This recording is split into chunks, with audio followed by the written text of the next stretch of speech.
Essula ya 31. Zibasanze abo abaserengeta Misiri okubeerwa era abeesiga embalaasi era abeesiga amagaali kubanga mangi n'abeebagala embalaasi kubanga b'amaanyi mangi naye tebatunuulira mutukuvu wa Isirayiri so tebanoonya Mukama. Naye wa magezi era alireeta obubi so talikomyawo bigambo bye, naye aligolokokera ku nnyumba y'abo abakola obubi ne ku buyambi bw'abo abakola ebitali bya butuukirivu.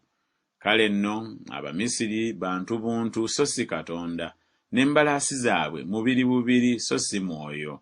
Era Mukama bw'aligolola omukono gwe, oyo ayamba alyesittala era n'oyo ayambwa aligwa, kale bonna baliggweerawo wamu. Kubanga bw'atyo Mukama bw'aŋŋamba nti, ng'empologoma bw'ewulugumira ku muyiggo gwayo n'empologoma ento, abasumba abangi bwe bayitibwa okugirumba, teritiisibwa na ddoboozi lyabwe, so teryetowaza lwa kuyoogaana kwabwe. Bw'atyo Mukama ow'Eggye bw'alikka okulwanira ku lusozi Sayuuni ne ku kasozi kaako. Ng'ennyonyi ezibuuka, bw'atyo Mukama ow'Eggye bw'anaakuumanga Yerusaalemi, anaakikuumanga n'akiwonya, aliyitako n'akirokola. Mukyukire oyo gwe mwajeemerera ddala mu abaana ba Isirayiri, kubanga ku lunaku luli balisuulira ddala buli muntu ebifaananyi bye ebya ffeeza n'ebifaananyi bye ebya zaabu, engalo zammwe mmwe bye zaabakolera okuba ekibi.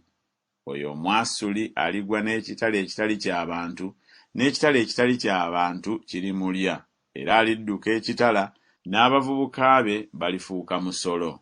N'olwazi lwe lulivaawo olw'okwesisiwala, n'abakulu be balikeŋŋentererwa olw'ebbendera, bw'ayogera Mukama. Omuliro gwe guli ku Sayuuni n'ekikoomi kye mu Yerusaalemi.